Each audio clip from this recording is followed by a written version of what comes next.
Hoje nós faremos a leitura a partir do verso 11. E nós estamos aqui a estudar as 7 igrejas do Apocalipse.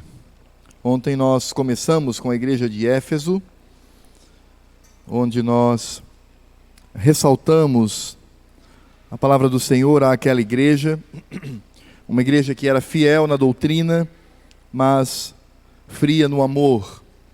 E vimos que temos que viver essas duas importantes realidades na vida cristã, uma firmeza doutrinária, mas também um coração cheio de amor a Deus e ao próximo.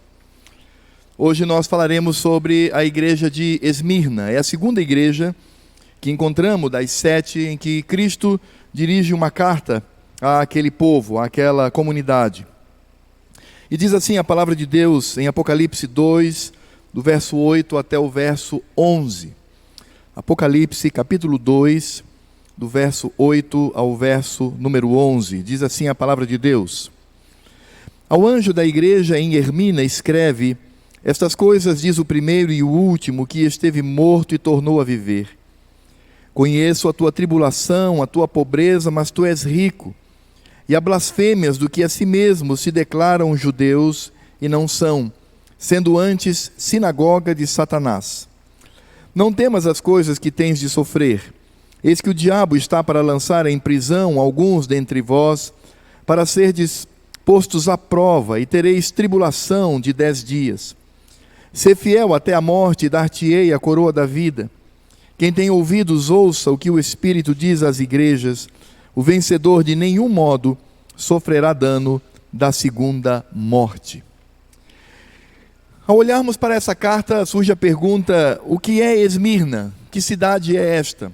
De que maneira podemos compreender a situação daquela cidade para entender aquilo que Cristo escreve àquela comunidade? E Esmirna era uma cidade que ficava na época, porque hoje Esmirna ainda existe, ela se chama Izmir, que está na Turquia. Éfeso não existe mais, é apenas uma planície.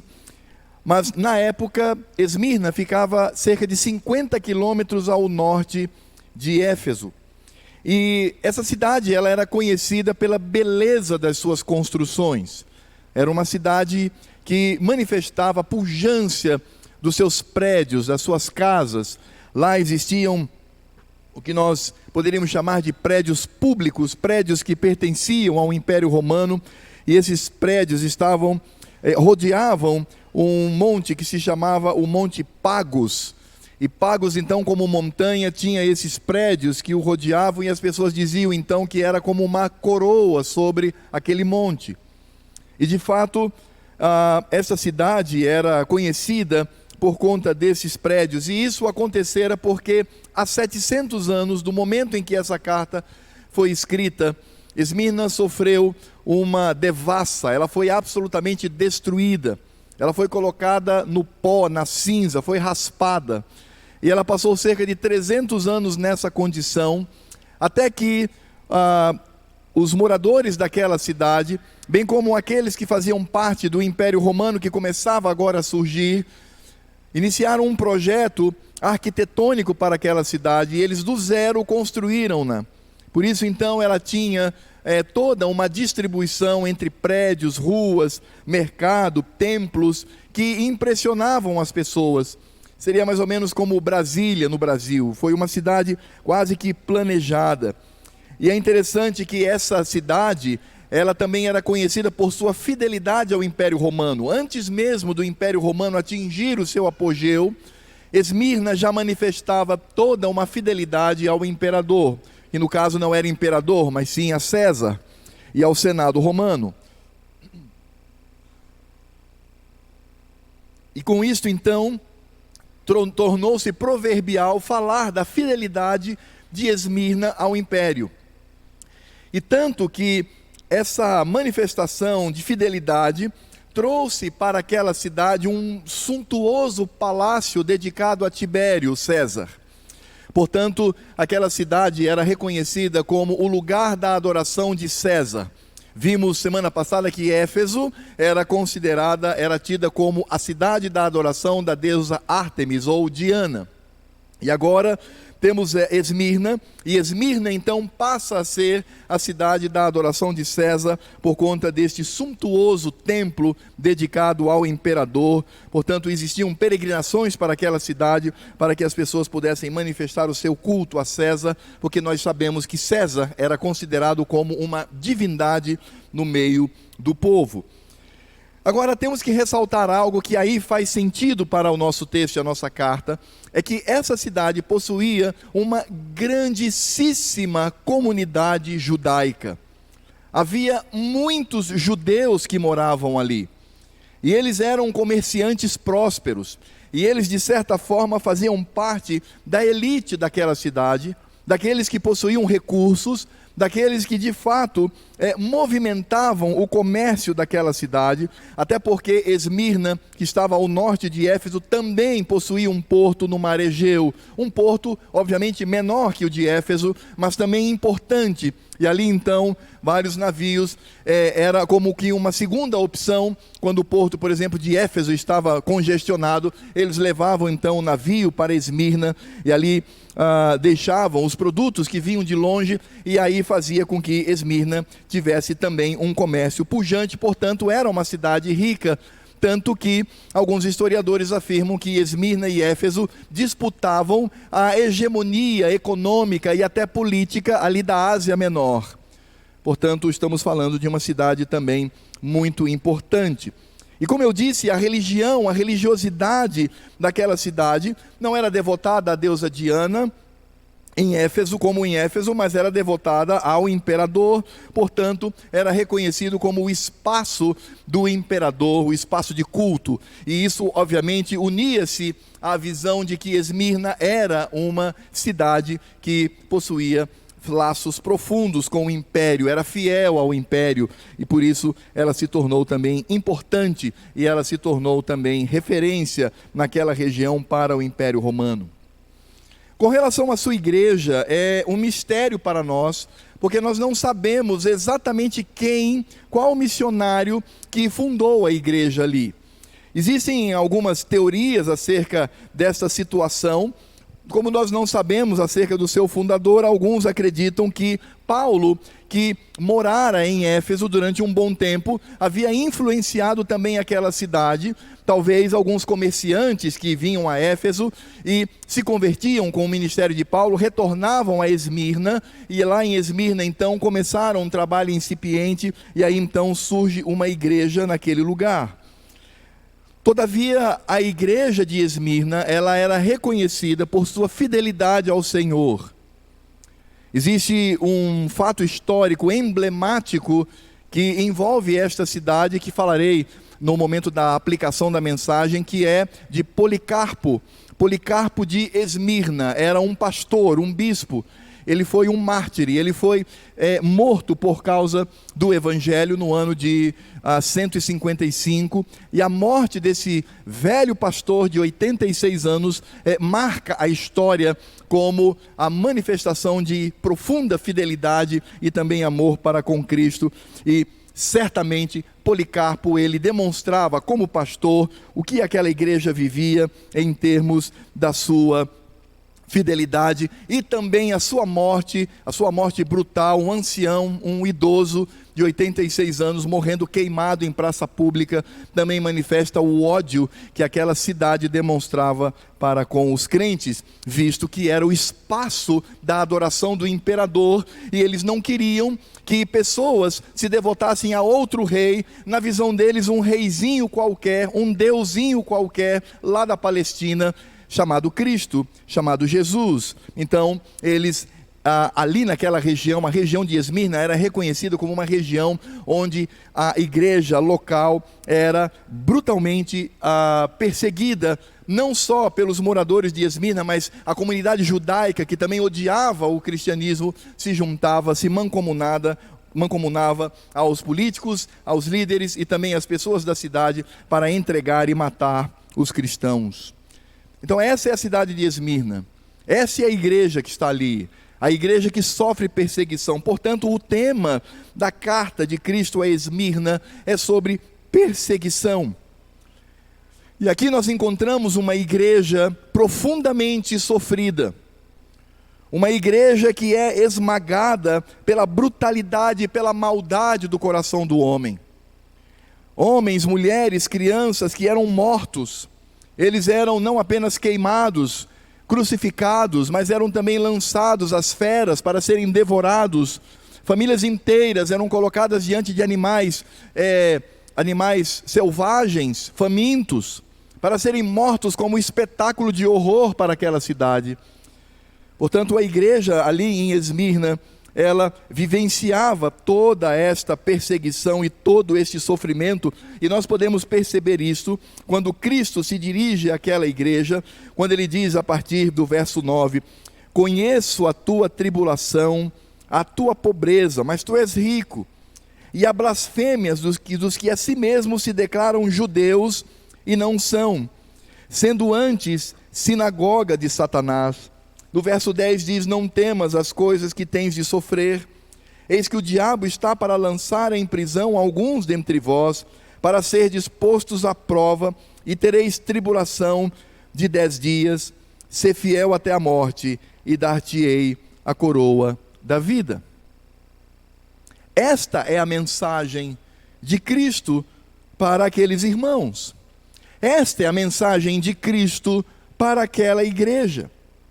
E percebam que essa mensagem, ela vem na contramão da mensagem que muitas igrejas que se dizem cristãs, que se dizem evangélicas, que se dizem bíblicas, têm pregado hoje em dia. Aliás, quando nós olhamos para o Velho Testamento, nós vamos descobrir algo interessante, porque o modelo apocalíptico de escrever, porque o estilo desse livro é o que nós chamamos de estilo apocalíptico. E como é que nós podemos detectar o estilo apocalíptico de escrever? Primeiro, é uma escrita cheia de analogias, de símbolos. Portanto, não é um livro que deve ser entendido de maneira literal, mas precisamos entender o que está por trás de toda a figura de linguagem trazida aqui neste livro, quando ele fala de besta, de dragão, de mulher, de prostitutas, sobre bestas feras, sobre animais hediondos que surgem da terra, surgem do mar, sobre dragões que perseguem mulheres. Portanto, precisamos compreender o que de fato está por trás. Então, o livro do Apocalipse traz essa característica, mas também há uma outra característica. A característica de que os livros com característica apocalíptica eram escritas em momento de perseguição. O povo de Deus estava sendo perseguido, estava sendo esmagado, e aí então Deus levantou este homem, levantou aqui João, para escrever à igreja, para confortá-la, para dizer: aguentem firme, Cristo está convosco. O sofrimento faz parte da nossa vida, da nossa caminhada. Mas quando nós vamos para o Velho Testamento e percebemos ali o modelo que não é apocalíptico, mas um modelo profético, são profetas, a situação se inverte, porque os profetas do Velho Testamento, quando eram levantados pelo Senhor, é porque a igreja ali ia muito bem, todos estavam tranquilos, pobres e ricos viviam em perfeita paz. Os ricos tinham bastante dinheiro, podiam distribuir com os pobres, e por conta da riqueza, da fama, por conta do dinheiro, eles começavam a desenvolver um tipo de relacionamento com Deus cínico, um relacionamento dissimulado. Eles não amavam a Deus, eles apenas amavam a religiosidade. E aí então Deus levantava profetas, e esses profetas eles vinham com o dedo em riste, dizendo: cuidado, Deus vai destruí-los, tenham juízo, voltem para o Senhor. Vejam o que Deus está preparando uma fornalha, Deus está preparando a prata para acrisolar, Deus está se preparando como uma fera. Então os profetas, eles vinham com essas mensagens. Por isso os profetas, eles eram mortos brutalmente na sua época, ou eram lançados em covas, ou eram banidos do povo, ou eram perseguidos, porque o povo no Velho Testamento não gostava dessa mensagem. Eles queriam mensagens que pudessem afagar o seu ego, o seu coração, a sua humanidade. Eles queriam pregações que pudessem dizer que Deus estava a serviço deles e que Deus dependia da atitude deles. Por isso eles não suportavam a mensagem e aí então matavam os profetas. Portanto, quando nós olhamos aqui para a mensagem de Cristo, a mensagem de consolo que Ele traz é esta. Qual é a mensagem de consolo de Cristo para a igreja de Esmirna? É: meus filhos, vocês vão sofrer muito. Vocês serão perseguidos, pressionados. E Ele mesmo afirma aqui nas Escrituras Sagradas: conheço. E essa é uma expressão de consolo.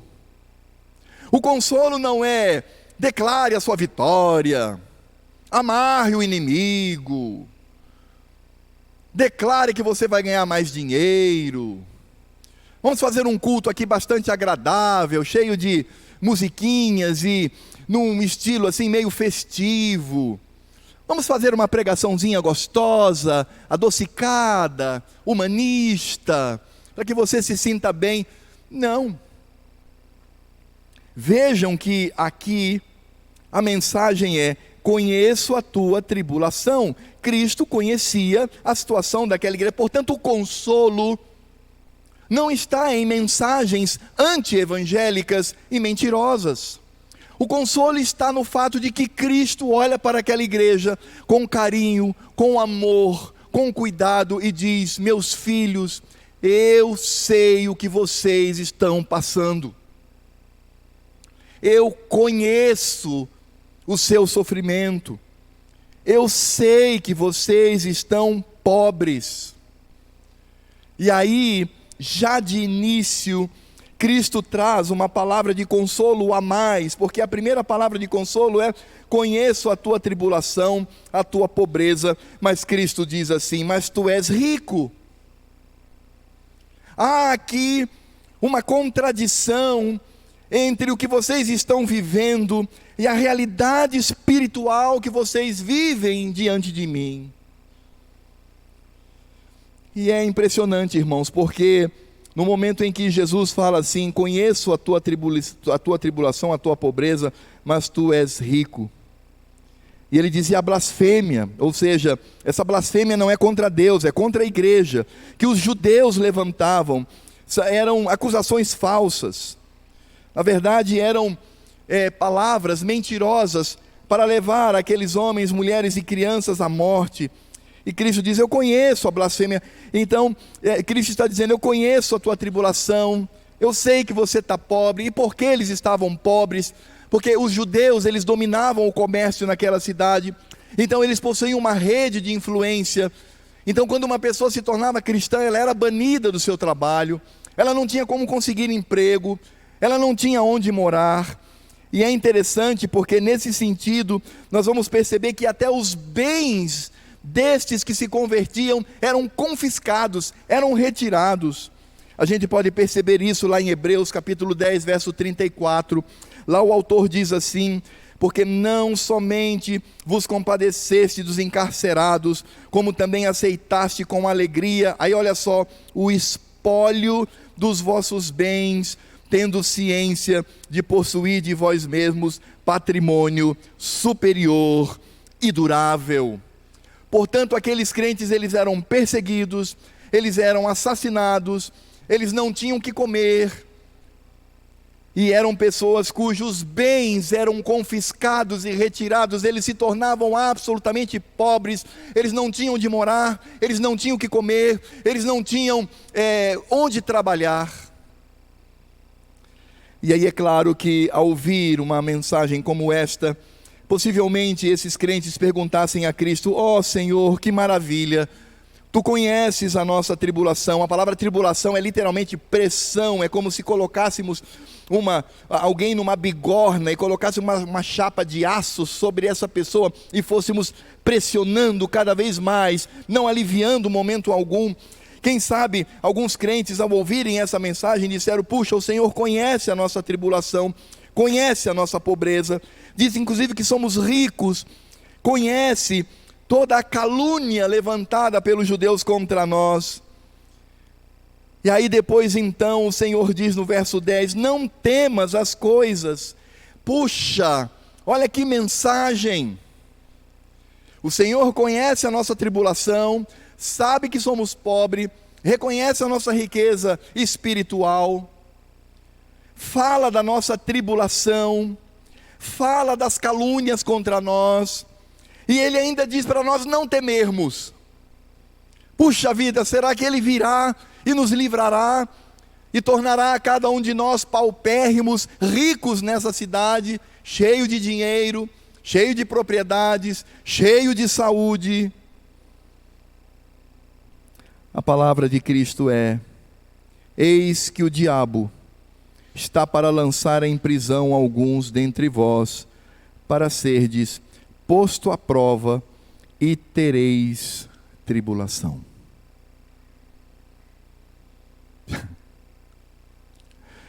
Que mensagem é esta? Você está acostumado a ouvir esse tipo de mensagem hoje? Quando você liga o seu televisor e vê, não todas, não quero ser leviano aqui para generalizar, mas a maioria dos programas evangélicos, cristãos, você tem sido preparado com uma mensagem deste naipe?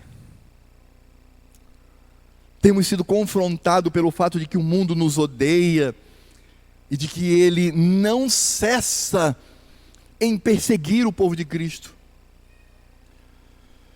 Você conhece pregadores que dizem, na exposição das Escrituras, que desde Caim e Abel,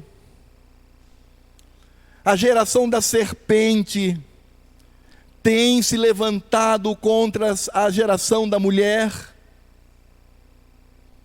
e que de fato essa geração procura abocanhar, morder, causar dano ao povo de Deus. Você tem ouvido que ao longo da história da igreja temos visto a igreja do Senhor em momentos de paz, mas também em momentos de tribulação, de perseguição, de pressão. Temos ouvido esse tipo de mensagem hoje em dia. Majoritariamente eu posso responder para você, meu irmão: não temos ouvido mensagens desse tipo. Mas aqui é o próprio Cristo que está falando, é o próprio Cristo que está dizendo, e Cristo não vitimiza aquela igreja.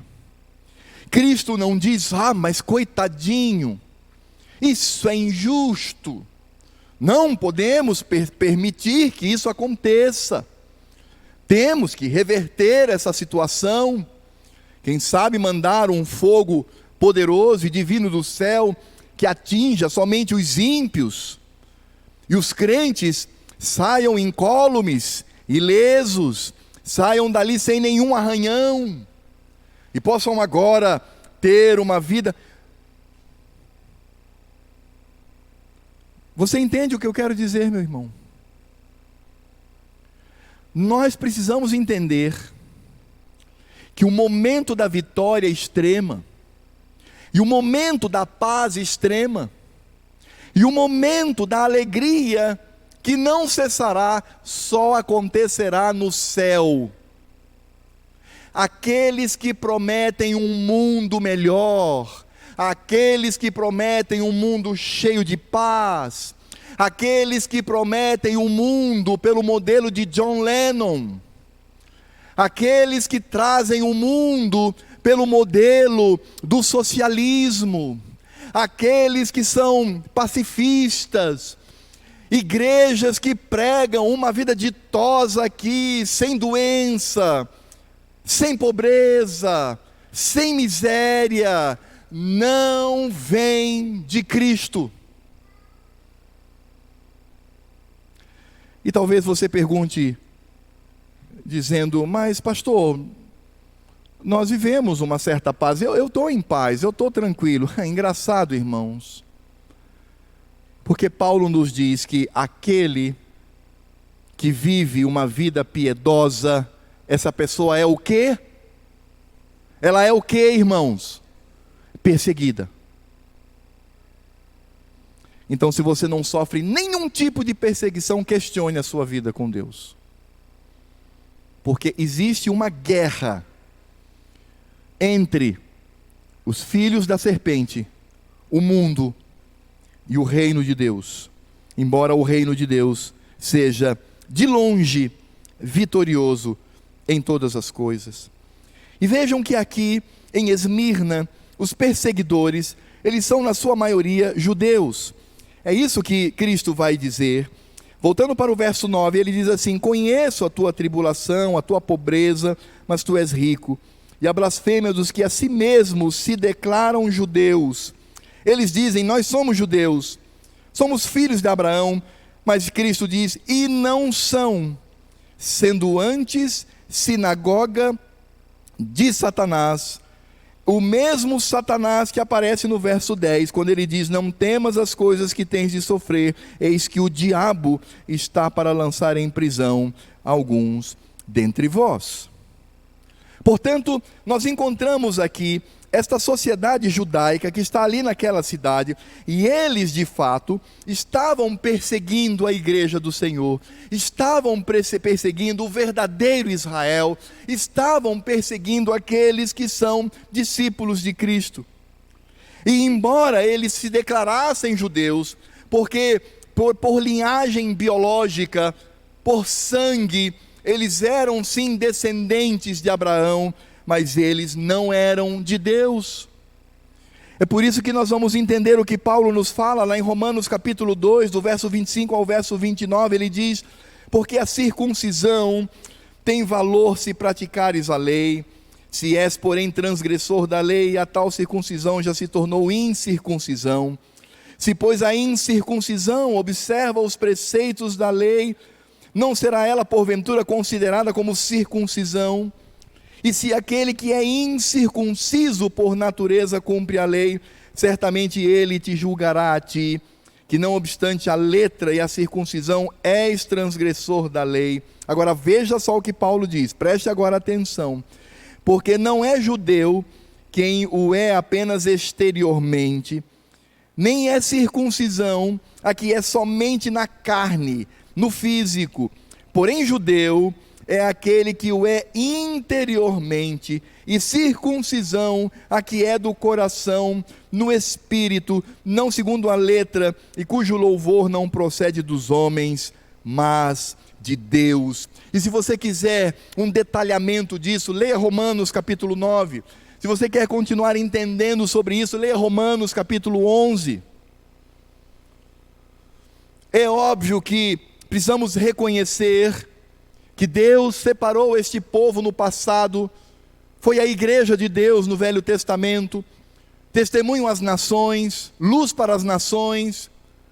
Deste povo procedem os profetas, deste povo procedem os reis, deste povo procede Cristo, e nós reconhecemos isto, nós reconhecemos esse dado histórico, mas meus irmãos, precisamos entender que ninguém vai para o céu porque é judeu. Não podemos olhar para uma comunidade vasta de judeus e dizer: aí está o povo de Deus. Não é. Ele o é historicamente, mas na prática só entra no céu quem for discípulo de Cristo. E o que esses judeus estão fazendo aqui?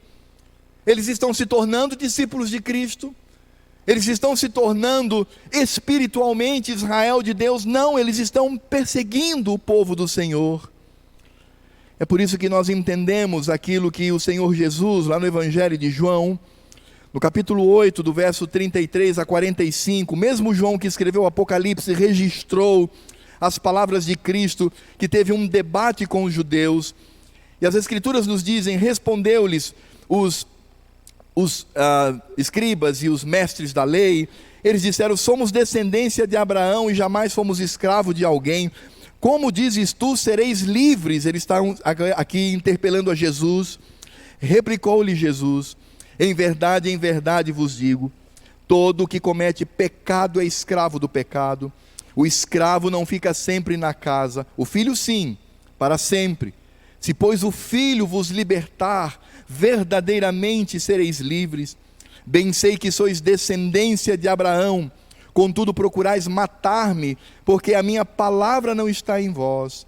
Eu falo das coisas que vi junto de meu pai, vós porém fazeis o que viste em vosso pai. Então lhe responderam: nosso pai Abraão. Disse-lhe Jesus: se sois filhos de Abraão, praticai as obras de Abraão. Mas agora procurais matar-me, a mim, que vos tenho falado a verdade, que ouvi de Deus. Assim não procedeu de Abraão. Vós fazeis as obras de vosso pai. Disseram-lhe eles: nós não somos bastardos, nós temos um pai que é Deus. Replicou-lhe Jesus: se fosse Deus de fato o vosso pai, certamente me havíeis de amar, porque eu vim de Deus e aqui estou, pois não vim de mim mesmo, mas ele me enviou. Qual a razão porque não compreendeis a minha linguagem? É porque sois incapazes de ouvir a minha palavra. Vós sois do diabo, que é o vosso pai.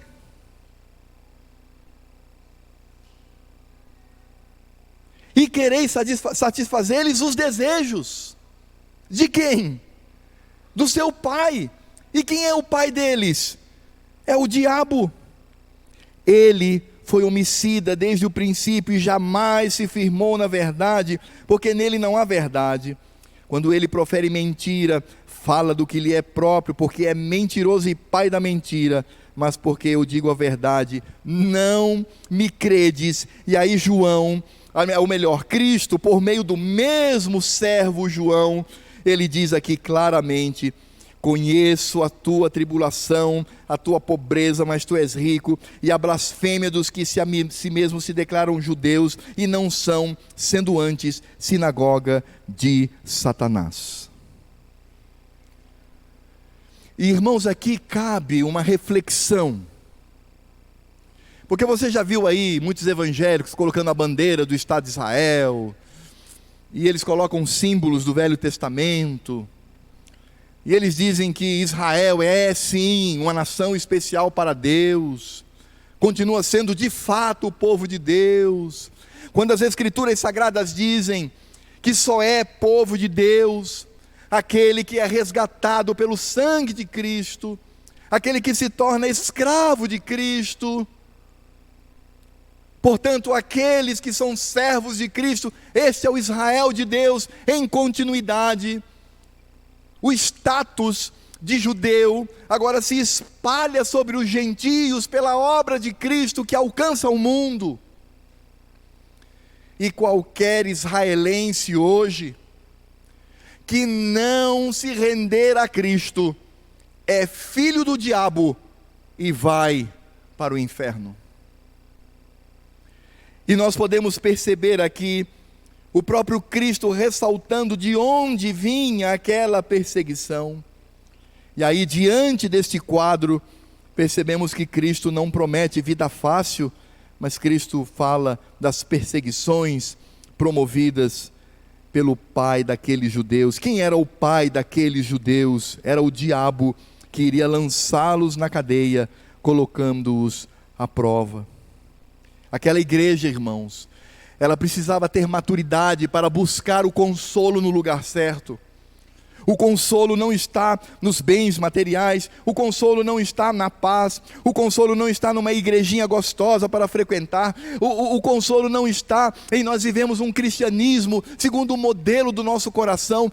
O nosso consolo, como o consolo da igreja de Esmirna, é Cristo. Ele é o consolo. Ao olhar para Ele com os olhos da fé, este é o consolo. Ainda que o teto caia sobre a nossa cabeça, ainda que tudo dê errado, ainda que o dinheiro vá embora, ainda que os supostos amigos nos abandonem, ainda que sejamos perseguidos por causa da nossa fé, da nossa piedade, da nossa visão de mundo, O nosso consolo não está no mundo, amados. Seu consolo não é o dinheiro, embora ele seja manifestação também da graça de Deus. Seu consolo não é a sua saúde, embora isso também seja a manifestação da graça de Deus. O seu consolo não está numa vida fácil, seu consolo está em Cristo. É nele. E como essa mensagem, ela vem de encontro, ela vem abalroar, vem trombar, vem em direção contrária para destruir o coração mundano, que tem pervertido o coração, inclusive, de muitos crentes. É por isso que nós encontramos aqui, irmãos, um contraste, mas um contraste louco, um contraste que para as pessoas do mundo não faz o menor sentido.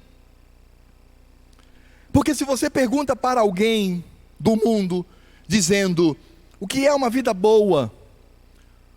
Ele vai dizer, vida boa é uma boa conta bancária, uma aposentadoria gigantesca, propriedades, saúde, ter a capacidade de consumir, de viajar, de fazer o que quiser. As pessoas dirão isso. Mas se você pergunta para um servo de Deus, um homem de Deus, não importando se ele está rico ou pobre, como Paulo disse, tudo posso naquele que me fortalece, não importa como estou. Se você vai para um servo de Deus, não importa se ele está rico, se está pobre, se está satisfeito ou esfomeado, ele vai dizer, a minha paz, a minha alegria é Cristo. E essa é a diferença, porque se não entendemos isso, não vamos entender o contraste que está aqui. Por isso o mundo não entende, para eles é loucura. Esse tipo de mensagem é doideira, é loucura, porque eles não compreendem o que é o Evangelho. Mas aquela igreja compreendia. Era uma igreja fiel, uma igreja esmagada. Ela não é vitimizada por Jesus, e não era uma igreja que vivia de mimimi, que vivia dizendo, ai, eu não estou suportando, ai, eu vou embora, ai, eu vou abandonar, ai, não aguento mais, ai, eu vou mudar para outro lugar. Não, era uma igreja que permanecia fiel pela força do Senhor. Por isso, Cristo diz, não temam, não temam, essa é a palavra do Senhor, não temas as coisas que tens de sofrer. Como assim? Não temas, porque tudo está no controle de Cristo, e tudo que se passa na vida de um crente para o seu bem, porque todas as coisas cooperam para o bem daqueles que amam a Deus, daqueles que são chamados segundo o seu propósito. E é por isso que Paulo, lá na carta aos Romanos, no capítulo 5, do verso 1 a 5, ele diz, justificados, pois, mediante a fé, temos paz, temos paz, temos paz com Deus por meio de nosso Senhor Jesus Cristo. Por intermédio de quem? Quem? Cristo. Obtivemos igualmente acesso pela fé a esta graça na qual estamos firmes, e gloriamo-nos, nos alegramos, regozijamos na esperança da glória de Deus. E não somente isto, diz Paulo, porque poderíamos terminar aqui falando acerca das coisas que pertencem à salvação, mas nós temos uma vida aqui nesse mundo, nós temos uma trajetória, nós temos aqui uma peregrinação. Paulo diz, e não somente isso, mas também nos gloriamos nas próprias tribulações, sabendo que a tribulação ela tem um motivo, há um objetivo de Deus. Cristo quer realizar em nós benfeitorias, Ele é bondoso. Ele diz, mas também nos gloriamos nas próprias tribulações, sabendo que a tribulação produz perseverança, e a perseverança, experiência, e a experiência, esperança. Ora, a esperança não confunde, porque o amor de Deus é derramado em nosso coração pelo Espírito Santo que nos foi outorgado. Por isso, aqueles irmãos lá em Esmirna, eles deveriam ser fiéis, ainda que morressem por causa disso. A expressão que nós encontramos aqui, ser fiel até a morte, não traz o significado de que a pessoa deveria ser fiel até o dia dele morrer. Não. O significado da frase é ser fiel, ainda que te matem por causa disto. Esse é o sentido. Esteja disposto a morrer por esta fidelidade, dizem as Escrituras Sagradas. Porque a visão que nós devemos ter, porque esta fidelidade aponta para o fato de que a nossa cidade não está aqui na terra, a nossa cidade está no céu. É por isso que o apóstolo Paulo, que apanhou, que passou vergonha, que foi perseguido, passou fome, foi esmagado e por fim degolado por causa do Evangelho. Aquele homem não movido por si mesmo, mas movido pelo Espírito de Cristo, ele diz: por isso não desanimamos, pelo contrário, mesmo que o nosso homem exterior se corrompa. Qual é o significado dessa frase? Vamos lá. Mesmo que o meu físico, o meu corpo físico seja destruído, seja corroído pelas tribulações e perseguições, contudo o nosso homem interior se renova dia em dia. Agora olha a ironia de Paulo. Porque a nossa leve e momentânea tribulação produz para nós eterno peso. A tribulação é leve e momentânea, passageira, mas ela produz para nós eterno peso de glória, acima de toda comparação, não atentando nós nas coisas que se veem, mas nas que se não veem, porque as que se veem são temporais. O carrão que você tem, a sua casa, o seu dinheiro, ou o seu barraco, ou a sua choupana, ou não tendo nada, tudo isso é temporal. As que não se veem são eternas. É por isto que eles são vencedores. E é por isso que Cristo diz: quem tem ouvidos, ouça o que o próprio Espírito de Cristo diz às igrejas. E agora vem no plural as igrejas. Então essa mensagem também é para a primeira igreja presbiteriana de Roraima. O vencedor de nenhum modo sofrerá dano da segunda morte. Cristo não diz assim, se referindo àquela igreja: o vencedor não sofrerá dano nenhum neste mundo. Não, ele diz assim: o vencedor de nenhum modo sofrerá dano da segunda morte. Você sabe o que é a segunda morte? Claro que você sabe. Você sabe o que é a segunda morte. A primeira é a física. Sabia que um dia você vai morrer? Embora tenhamos esse sentimento falso de eternidade, você vai morrer. Você terá um caixão, o seu corpo estará num caixão, tendo ou não pessoas chorando, talvez algumas até rindo, né? Felizes, finalmente o traste foi embora. Talvez ali a mãezinha, né, o irmão, os filhos chorem, né? Outros se dividem, mas você vai morrer. Isso é uma realidade que você não tem como contestar. Essa morte, todos os crentes passarão até a vinda de Cristo. Mas essa não é a única morte. Existe uma segunda morte, que é a morte espiritual, a morte do inferno, a morte do lago de fogo e enxofre, do cálice da extrema ira de Deus. Essa morte também existe. E Esmirna era vencedora, não porque suas tribulações seriam de alguma maneira dirimidas, mas porque não passariam pela segunda morte. Aliás, a expressão é linda, diz assim: o vencedor de nenhum modo sofrerá dano da segunda morte. E é por isso que a linguagem aqui é a linguagem de que este sofrimento ele é momentâneo.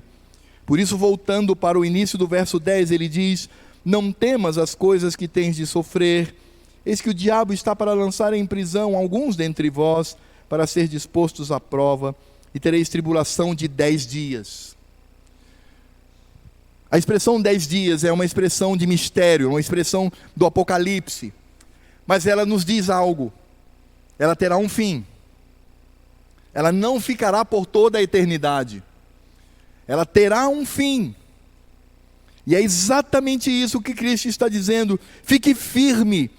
Estamos passando uma chuva nesse planeta. Estamos passando uma vida muito curta, que vai chegar no máximo até 120 anos. O que são 120 anos diante da eternidade? É uma noitezinha de verão que se vai logo. É nada. Vocês terão 10 dias, lembrando que essa linguagem é linguagem simbólica, que traz-nos a ideia de que há um período, vocês vão parar de sofrer. Talvez vocês parem de sofrer com a primeira morte, mas vocês não serão mais perseguidos, vocês serão vencedores. Sabe por que vocês são vencedores? Não é porque vocês vão escapar da perseguição, mas é porque vocês não sofrerão dano da segunda morte. E irmãos, ao olharmos para essa carta e toda esta promessa, não é interessante isso? Olhar para todo este consolo, porque isso aqui é uma palavra de consolo. Cristo está consolando a sua noiva.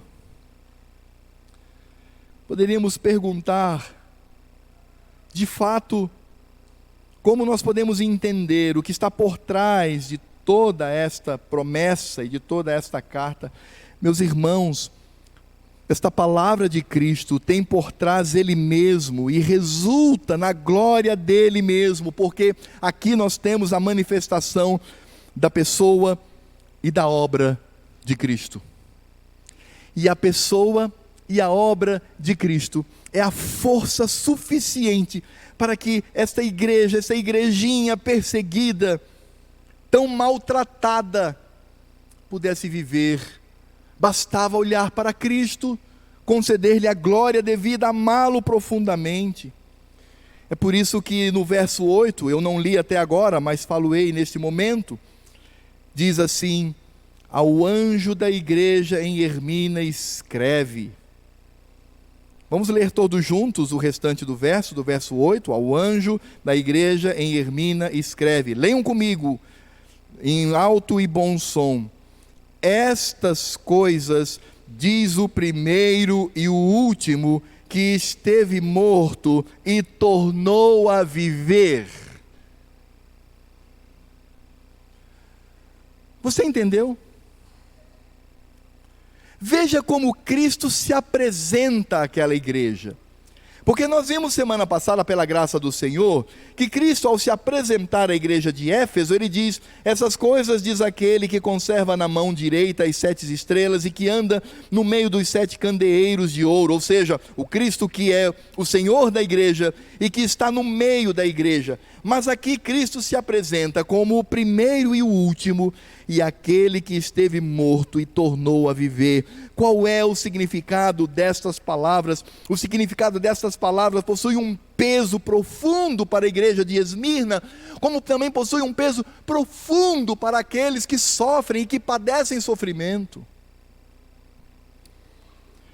Porque quando o Senhor Jesus, ele diz, no início, quando ele expressa que o primeiro e o último, ele está falando daquele que não tem começo nem fim, daquele que é eterno, daquele que manifesta a sua glória por toda a eternidade. Portanto, nós temos aqui o que? A natureza divina do nosso Redentor. É Deus, o Deus Todo-Poderoso.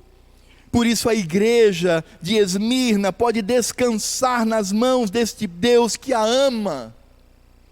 Esmirna não era escrava, Esmirna não era uma conhecida, Esmirna era a esposa, a noiva de Deus Filho, era a sua amada. Portanto, quando Cristo se apresenta em sua natureza divina, está falando que o Deus Filho está no controle, Ele é o mantenedor da noiva. Noiva amada, eu estou contigo para te proteger. Noiva amada, eu estou aqui para qualificar a sua vida, para melhorar a sua vida, para tirar as rugas, tirar a feiura e fazer com que você seja uma mulher linda. Portanto, a igreja de Esmirna, ao ouvir a voz do Redentor, a voz de Cristo, a voz do Deus Filho Todo-Poderoso, aquela igreja poderia descansar em suas mãos, ela poderia dizer: nós estamos nas mãos e no controle do nosso noivo, nós estamos no controle do nosso marido, que cuida de nós. Mas Cristo, Ele não apenas se apresenta em sua natureza divina, mas em seguida Ele diz que esteve morto e tornou a viver. Aqui, Deus Filho manifesta a sua humanidade, porque Deus não morre, mas homem sim. E Ele, Cristo, manifesta a sua natureza humana, falando do seu padecimento, do seu sofrimento e da sua vitória sobre a morte, ressuscitando pela mão do Pai. Por isso, ao mesmo tempo em que Cristo diz: eu sou o Senhor, o Deus que tem o controle de todas as coisas, mas eu também sou o homem, que sabe o que é padecer, sabe o que é sofrer, porque eu mesmo sofri. É o Cristo que se torna agora exemplo, porque como Deus é o cuidador de nós, e como homem é o exemplo do sofrimento, e um sofrimento que nos leva para uma vitória, porque Ele morre, mas Ele ressuscita. Portanto, repito, Cristo sabia o que era padecer. Por isso aqui temos a manifestação da sua magnífica obra sobre nós. Não é apenas a pessoa dele, mas a sua obra. Portanto, Cristo, quando nos vê sofrendo, quando Ele escreve àquela igreja: conheço a tua tribulação, a tua pobreza, mas tu és rico, porque és vitorioso, porque não és deste mundo. Ele diz: eu conheço tudo isso, não temas as coisas que tens de sofrer. Ele falava isso não apenas como o Deus Todo-Poderoso, que conhece todas as coisas e controla todas as coisas, mas ele também falava como homem que sabia o que era padecer. Talvez a imagem emblemática para isto seja quando Cristo está diante do túmulo de Lázaro. Você tem dúvidas de que Cristo sabia que Lázaro iria ressuscitar? Você tem dúvidas disso? Mas as Escrituras dizem que Ele chora por causa do sofrimento dos seus queridos. Cristo se solidariza com o nosso sofrimento. Cristo não se alegra quando vê a sua noiva sofrendo. E Ele mesmo toma para si as dores. É por isso que Saulo, indo para Damasco, com documentos que o autorizavam prender e matar cristãos, quando ele cai no meio do caminho, e aquela luz mais forte que o sol ao meio-dia, ele ouve uma voz que diz assim: Saulo, Saulo, por que persegues a minha igreja? Não. Ele ouve uma voz que diz: Saulo, Saulo, por que me persegues? porque existe empatia da parte de Cristo para o nosso sofrimento. Se existe aqui pessoas que sofrem, saiba que Cristo sofre junto com você. Ele chora pelo sofrimento de seus filhos, mesmo sabendo do que aquilo vai produzir no coração do homem. Por isso, quando nós olhamos para o nosso Deus, nós vamos descobrir que Cristo é uma pessoa, que Deus Pai é uma pessoa, e que o Espírito Santo é uma pessoa. São três pessoas, um único Deus. E quando diz que é pessoa, está dizendo que Pai, Filho e Espírito Santo não são entidades cósmicas, não são uma inteligência aleatória, não é uma proposição metafísica de uma divindade que se confunde com a criação. Não, está falando de pessoa. Pessoa fica com raiva, pessoa se alegra, pessoa fica triste, pessoa chora. Essa é a característica. E Cristo possui um plus, um a mais. Ele se tornou homem e padeceu. Ele sabe o que é padecer. Não é isto um consolo, irmãos?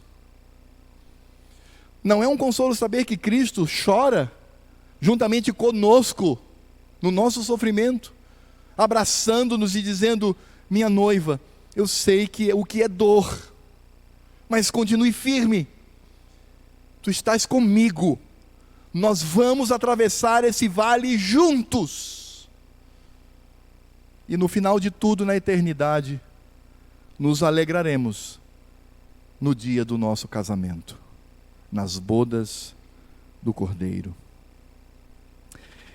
Meus irmãos, quais são as aplicações que poderíamos trazer aqui? Eu acho que praticamente uma aplicação poderíamos trazer aqui, irmãos. Sabe por quê? Porque ela é profunda, no meu entender. E sabe por que eu digo que ela é profunda? Porque nós hoje vivemos uma geração mimada. Nós vivemos hoje uma geração onde não existe mais pecado, não existe mais erro, o que existe é transtorno. É transtorno. Tudo é transtorno. Você não tem responsabilidade sobre isso. É algum tipo de doença que você está vivendo. Não tem mais pecado. É sociedade sem pecado, sem erro. No máximo que você tem são transtornos. E isso tem feito com que essa mensagem diga: você tem direitos. Você tem sim, você não tem dever. Os deveres já se foram. Você só tem direitos. E isso tem feito com que a nossa geração, a nossa sociedade esteja, como diz Theodore Dalrymple, que é um filósofo e um psiquiatra inglês, quando ele diz: nós nos tornamos podres de mimados. E o pior é que isso leva ao que nós poderíamos chamar de a idolatria do ego. Promove o que Eva Illouz, que também é uma outra pesquisadora, ela diz uma coisa muito interessante. Ele diz que hoje nós vivemos o altar da vitimização e a reivindicação de direitos. Eu sou vítima. É alguma coisa que está me... eu sou um coitadinho e por isso eu tenho direitos. Eu preciso ter os meus direitos preenchidos. Por isso muitos crentes buscam nas igrejas não a pregação fiel, mas a satisfação do seu ego. Pastor, eu não consigo ficar no culto junto com os meus filhos. Os meus filhos não são meus amados e queridos que devem estar comigo no culto. Não, eu não consigo. Eu preciso de alguém para levá-los, para cuidar deles. Porque eu não suporto isto. Não aguento isso, não tem como. E aí então se busca igrejas que oferecem esse tipo de serviço. Pessoas que dizem: mas a pregação dessa igreja, mas está doido. Nem aguenta mais. Eu quero ir para uma igreja que, levante um pouco o meu ego, eu preciso de alguma coisa que me levante. As pessoas estão buscando isto. porque elas na verdade pensam apenas em si mesmos, elas não estão compromissadas com aquilo que as Escrituras dizem. E, irmãos, eu sei que é difícil viver o compromisso das Escrituras. Eu mesmo posso dizer da minha experiência com Cristo, como é difícil para mim, negar-me a mim mesmo. Por isso os crentes buscam, de fato, a sua satisfação nas igrejas. Então, se a igreja oferece serviços que me satisfazem, vou para lá. É assim que acontece. Mas não, irmãos. Nós devemos nos parecer com Cristo, que padeceu. Cristo até orou dizendo: Pai, se possível passa de mim esse cálice, mas ele diz que não seja feita a minha vontade, sim a tua. Ele enfrentou o sofrimento ali máximo da sua obra. É por isso que nós precisamos ser corajosos em Cristo para enfrentar os problemas, os dilemas, as perseguições e aquilo que nos assola. Porque, irmãos, quanto mais a nossa esperança reside neste mundo, mais nós adoecemos. É por isso que nós temos uma sociedade doente pelo pecado, com problemas emocionais por causa do pecado. Não é transtorno não, é pecado. Está adoecida por causa desse orgulho e desta perda do fio do Evangelho, de olharmos para Cristo e vermos o exemplo de alguém que sofre a pressão maior para alcançar a vitória e nos trazer salvação. É por isso que temos o testemunho de Policarpo, bispo desta igreja, talvez até fosse já crente desta igreja na época em que recebeu a carta, que foi queimado aos 86 anos em praça pública, porque se negou a negar a Cristo. O pastor daquela igreja foi assassinado em praça pública por causa da sua fé. Por isso, por que temer e duvidar? Nós temos as promessas de Cristo e Ele mesmo está conosco, isso nos basta. Paulo orou 3 vezes para que Deus tirasse o espinho da sua carne. Sabe qual foi a resposta de Deus? Paulo: a minha graça te basta. Oremos. Senhor Deus e Pai, nós te louvamos e agradecemos por tua palavra que mostra quem de fato somos, quem é Cristo e também traz o consolo necessário. Ó Deus, não queremos estar adoentados na mente, no coração, mas queremos estar saudáveis na nossa vida espiritual, ainda que o nosso corpo seja, ó Deus, ferido por causa da perseguição. Ó Senhor, ainda que o mundo nos rejeite por causa do Evangelho, queremos estar firmes porque o nosso modelo é Cristo. Ó Senhor, se há alguém aqui entre nós que tem padecido sofrimento de qualquer ordem, que ele saia daqui cheio do teu consolo, sabendo o que Cristo de fato faz por este querido e amado. E por outro lado, se há aqui, ó Deus, ainda pessoas que se dizem crentes e são cheios de mimos, mimados, que amadureçam e se tornem adultos na fé e entendam a mensagem do Evangelho. E agora que a graça do Senhor Jesus, o amor de Deus Pai, a comunhão, a consolação e toda a obra do Espírito Santo estejam sobre a minha vida e a vida deste pequenino rebanho aqui, e sobre o pequenino rebanho de Cristo que se reuniu e se reúne hoje, que é o dia do Senhor, ao redor do mundo, até aquele dia, quando o Senhor voltar e nos levar. Maranata, vem, Senhor Jesus. Amém.